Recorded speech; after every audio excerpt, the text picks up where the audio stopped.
देखिए, जब से हमारी सरकार आई विगत 18 वर्ष पूर्व, तब से आप देख सकते हैं कि इससे पूर्व का क्या बिहार था। रक्त रंजित बिहार को एक सुंदर बिहार, सुशासित बिहार को बनाने में हमारे नेता माननीय मुख्यमंत्री नीतीश कुमार जी का सबसे बड़ा योगदान रहा है। एक सफलतम मुख्यमंत्री के रूप में पूरे भारत में उदाहरण के तौर पर नीतीश कुमार जी का नाम लिया जाता है। तो ऐसे नेता ने 2005 से लेकर अब तक छात्र छात्राओं से लेकर महिलाओं से लेकर और बिहार के विकास के एक सफलतम एक शिखर को है ना बनाया है। तो इसके पीछे माननीय मुख्यमंत्री नीतीश कुमार जी का योगदान रहा है जी। बिल्कुल केजी से पीजी तक की जो शिक्षा है, शिक्षा व्यवस्था जो बना है, तो उसमें है कि आपको केजी से पीजी तक मुफ्त शिक्षा की व्यवस्था की गई। किशोरी उत्थान योजना देख लीजिए, छात्रवृत्ति योजना, पोशाक योजना, इन तमाम योजनाओं के कारण जब बेटियां स्कूल 2005 से पहले क्या समय था जब बालकों के 50% के बराबर भी बेटियां स्कूल नहीं जाया करती थी, लेकिन अब देख लीजिए उससे कई बढ़त हुई है। अब बेटियां स्कूल जा रही है, कॉलेजों में जा रही है, उनको सरकार बढ़ावा दी है। तो इसके पीछे हमारी योजना, जो सरकार की योजना है, तभी जाकर आज है ना बिहार की बेटियां एक इतिहास भी रच रही है। यूपीएससी बीपीएससी में आप देख रहे हैं किस तरह का बिहार का नाम हो रहा है। तो ये सारा चीज के पीछे हमारे नेता मुख्यमंत्री नीतीश कुमार जी का योगदान रहा है। आप जल जीवन हरियाली योजना देख लीजिए, उनको क्लाइमेट लीडर कहा गया है। आप ये देख लीजिए किस तरह का व्यवस्था था। आप बिजली का क्या व्यवस्था था, भाड़े पर बिजली है ना एनटीपीसी दिया करती थी। वो एक दौर था कि किराए में चल रहा था बिहार का बिजली, लेकिन हमारे जब नेता नीतीश कुमार जी आए तो किस तरह से है ना बिजली का विकास हुआ और बिहार आगे बढ़ रहा है।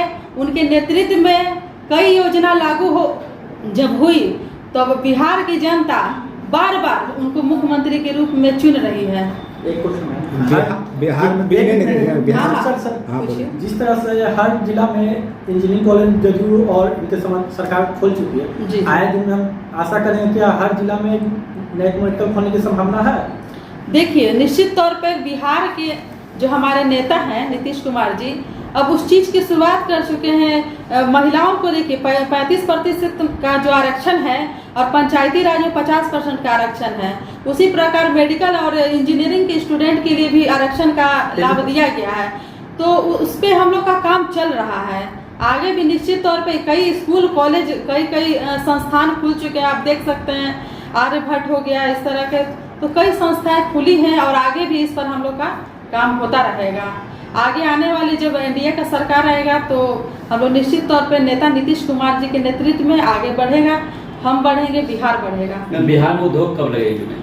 देखिए, उद्योग का जहाँ तक बात है, आप विगत पिछले साल देख सकते हैं, पिछले जो सरकार थी, जंगल राज का सरकार था, उस समय कौन सा उद्योग था? सिर्फ अपहरण उद्योग, घोटाला उद्योग, जान लेने का उद्योग, यही ना था कि सब लोग दिन दहाड़े बच्चों को चाहे हर एक जाति हो चाहे वर्ग हो, बच्चा से लेके बूढ़ा तक अपहरण हो जाता, कब है ना हत्या हो जाती थी। लेकिन समय बदला है, उद्योग व्यवस्था आप देख ली, पूर्णिया में एथेनॉल का कारखाना खुला है और अभी हम लोग उस पर वर्क हो रहा है। उद्यमी योजना के तहत कुटीर उद्योग, छोटे छोटे उद्योग को बढ़ावा दिया गया है। उसके लिए हमारी सरकार 10 लाख में 5 लाख रुपया मतलब दे रही है और 5 लाख है जो 7 साल की अवधि में उसको लौटाना है। तो इस तरह से सरकार है ना युवाओं को, महिलाओं को बढ़ावा दे रही है। ठीक है, चलिए हो गया। ठीक है, पहले का जो बिहार था वो आतंक के साये में जी रहा बिहार था। कानून नाम की चीज नहीं थी। जंगल राज लोग कहते हैं उस शासनकाल को। बेरोजगारों को रोजगार नहीं था। सरकारी नौकरी नहीं मिल रही थी बेरोजगारों को, युवाओं को, और युवा जो है भटकाव की दिशा पर थे, भटकाव की राह में थे। पुलिस भी अपना काम सही तरीकों से नहीं कर पाती थी, या यूं कहें कि पुलिस को भी अपनी जिम्मेवारी निभाने में कठिनाई होती थी, चूंकि उन पर दबाव पड़ता था।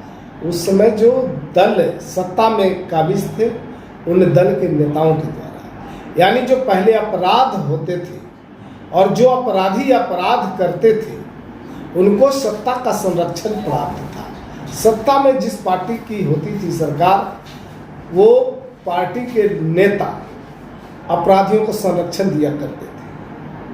घटनाएं बहुत घटती थी, लेकिन उसका एफआईआर तक दर्ज नहीं होता था।